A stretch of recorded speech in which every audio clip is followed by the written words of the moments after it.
रख रहे हैं? देखिए सर, वसीम रिजवी जो है इसका दिमाग खराब है। अब से नहीं, बहुत पहले से ही, जब ये शिया वक्फ बोर्ड के चेयरमैन थे, जब भी इन्होंने हज़रत आयशा के बारे में, जो तमाम उम्मत की माँ हैं और तमाम ईमान वालों की माँ है, उनके बारे में एक फ़िल्म बनाने की कोशिश की थी, और भी उससे बहुत से मुतनाज़ा बयानात दे चुके हैं। मदरसों के ऊपर भी ये बयान दे चुके कि मदरसों को बंद किया जाए। इसे हमेशा अखबारों की सुर्खी में रहने की आदत है। जब आदमी का दिमाग खराब हो जाता है, कुरान पाक की 26 आयतों के बारे में जो इन्होंने कोर्ट में डाला है, ये 26 आयतों को क्या समझेगा? कुरान पाक के एक अल्फाज तो समझ नहीं सकते। ये सिर्फ अपना लोगों जो वो से लोग हैं आरएसएस के और दूसरे हैं, उन लोगों को खुश करने का एक हरबा है, बाकी कुछ भी नहीं है। सुर्खी में रहने का इसका वो है, ये नहीं जानता। तो जैसे कि देखा गया है कि उनके अपनों ने भी उनका साथ छोड़ दिया है, कह दिया है कि भाई अब हम इनसे बात नहीं करेंगे और ईमान से खारिज हो जाएगा। क्या ये हो सकता है क्या? बिल्कुल सही किया है उन्होंने। जो आदमी कुरान पाक पर उंगली उठाता है, उसके साथ पहले भी ऐसा ही हुआ है, आज भी यही होगा, और आइंदा कोई उठाने की कोशिश करेगा तब भी यही होगा। कुरान पाक अल्लाह का कलाम है, किसी दुनिया वाले का कलाम नहीं है, और इसका जिम्मा भी अल्लाह ने खुद लिया है। क्योंकि ये तो 26 आयतों की बात करता है, अगर कोई एक नुक्ते की भी बात करे तो वो भी बर्दाश्त नहीं है। और जो इनके घर वालों ने साथ छोड़ा है, इनके रिश्तेदारों ने साथ छोड़ा है, बिल्कुल सही छोड़ा है। अल्लाह के साथ, अल्लाह के कलाम के साथ जो ऐसी वो रखता हो दुश्मनी, और शिया सुन्नी बरेलवी तमाम के इत्तेहाद को जो पारा पारा करने वाला हो, ये समझता है अपने आप को क्या कर दूंगा, मुसलमान इत्तेहाद से है, इत्तिफाक से है। पुराने पाक के बारे में किसी का भी कोई इख्तिलाफ नहीं है, लिहाजा इसको तो जलील और ख्वार होना ही होना है। तो जैसे पार्टी का कोर्ट में आचिदा दायर किए इनने, तो वो उसके ऊपर क्या सुनवाई होगी या नहीं होगी?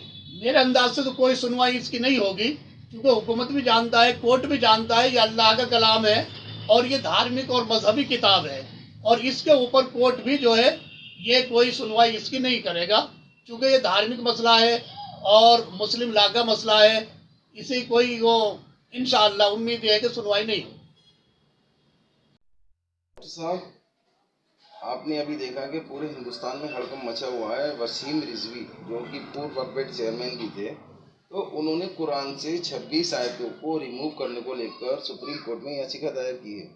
हिंदुस्तान में शायद पहला ही ऐसा केस होगा, तो इसको लेकर जनता को क्या मैसेज देंगे आप? देखिए, वसीम रिजवी का जहाँ तक सवाल है, वो एक मुजरिम है।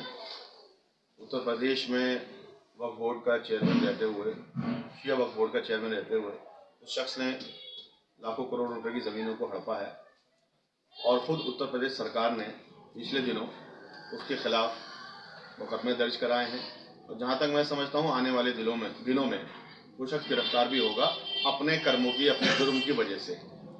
अब उन तमाम चीज़ों से ध्यान हटाने के लिए और आरएसएस भाजपा का चहीता बनने के लिए, या हमारी गोदी मीडिया या मोदी मीडिया, मैं तो मोदी मीडिया बोलूँगा उसे, मोदी मीडिया को एक नया टॉपिक देने के लिए, ताकि उनके पास काम मिल जाए उनको, और डिबेट में और चर्चा चले, खबरें बने। तो ये तमाम चीज़ें उस शख्स की हैं। ज़ाती तौर पर वो शख्स जो है एक नौटंकी से कम नहीं है, वो नौटंकीबाज है। इससे पहले भी उसने एक फिल्म बनाई थी, शायद आपकी जानकारी में हो, वो सुपर डुपर फ्लॉप हुई थी। इसके अलावा इससे पहले ही बहुत सारे इस तरह के बेहुदा सवाल उसने उठाए।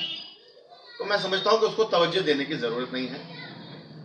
लेकिन उन्होंने अभी फिलहाल डिबेट में अंदर अपने कुछ सबूत ऐसे पेश किए जिसमें उन्होंने कहा गया कि कुरान शरीफ दो तरफा बातें करता है। तो क्या ऐसा है, क्योंकि एक सामाजिक आदमी है और मुस्लिम समुदाय से ताल्लुक़ कर रखते हैं, तो आपको नॉलेज है इस बात की, आप बताइए क्या कुरान ऐसी बातें करता है कि दो तरफा बातें, कि एक तरफ कुरान कहता है कि मुशरिकों को मार दो और दूसरी तरफ कहता है कि कत्ल करना जायज़ नहीं है? देखिए, 1450 साल कुरान को इस ज़मीन पर हो गए हैं, कितने लोग आए, कितने गए, और कुरान जिस कैफियत में था पहले दिन से, अल्हम्दुलिल्लाह रहती दुनिया तक वैसा रहेगा।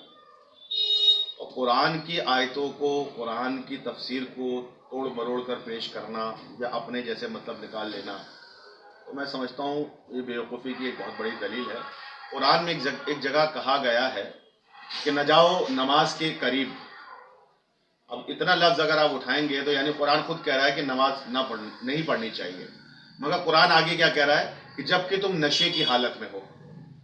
तो इन लफ्ज़ों में से आप नशे की हालत हटा दीजिए और सिर्फ इसे उठा लीजिए कि कुरान कह रहा है, खुद कह रहा है कि न जाओ नमाज के करीब, यानी नमाज मत पढ़ो, और फिर हम आगे की बात ना कहें। तो ये इस तरह की टोटकेबाजी, शोबदेबाजी, इस तरह के छिछोरे लोग करते हैं। तो आपको ये लगता है कि वसीम रिजवी ने ये प्रोपेगेंडा फैलाने के लिए कुरान से कुछ अल्फाजों को उठाया है और जिनको फेरबदल करने के लिए याचिका दायर की है? जी देखिए, ये वसीम रिजवी की कोई औकात नहीं है, ना हम उसको इतना तरजीह देना चाहिए।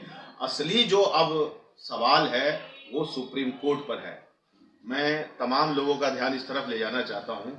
अब हमें ये देखना है कि हमारे संविधान, हमारे लोकतंत्र को सुप्रीम कोर्ट कैसे बचाता है, क्योंकि ये सवाल वसीम रिजवी का नहीं है, सवाल है उस कोर्ट का, 130 करोड़ हिंदुस्तानियों के सर्वोच्च न्यायालय का, जहां हर किसी को इंसाफ और न्याय का जो इंतजार रहता है।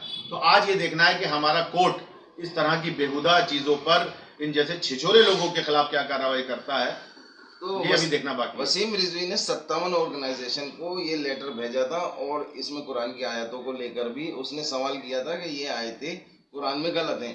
तो पहले 57 ऑर्गेनाइजेशन जो है उन्होंने वसीम रिजवी के खिलाफ क्यों नहीं कहा कि इसने गलत किया है? नहीं, ये गैर ज़रूरी बातें हैं। वो 57 जो NGOs हैं या जो भी तंजीमें हैं जो इस्लाम से ताल्लुक़ रखती हैं या समाज से ताल्लुक़ रखती हैं, उन्हें बहुत अच्छे से मालूम है कि ये बेहुदा सवाल है, इसका कोई जवाब नहीं है।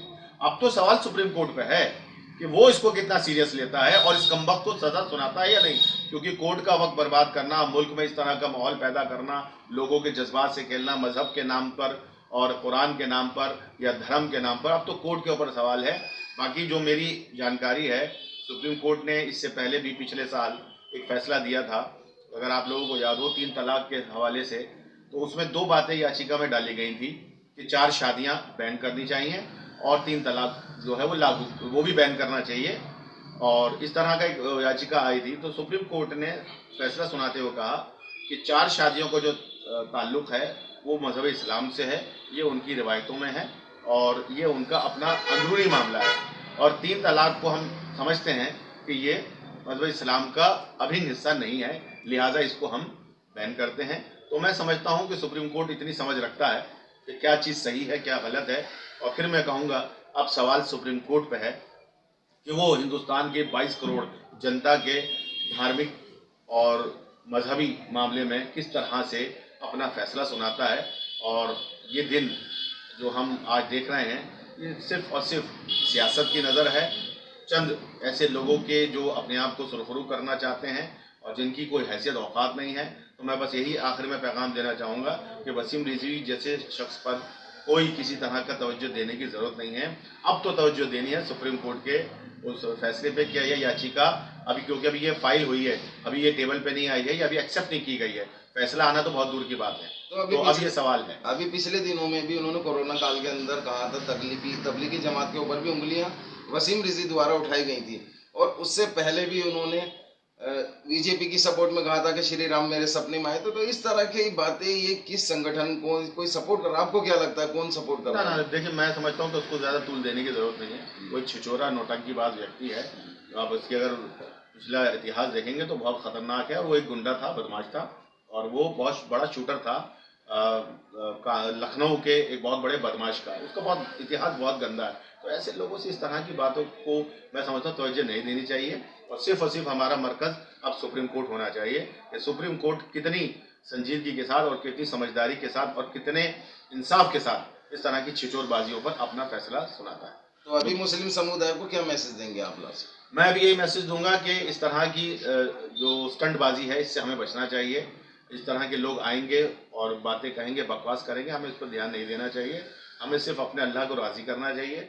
कुरान और हदीस और हमारे नबी ने जो हमको सिखाया है या बताया है, उस पर चलकर दुनिया को इस्लाम का, अमन का पैगाम हमें देना चाहिए। हमें गाली का जवाब गाली से नहीं देना चाहिए, हमें थप्पड़ का जवाब थप्पड़ से नहीं देना चाहिए।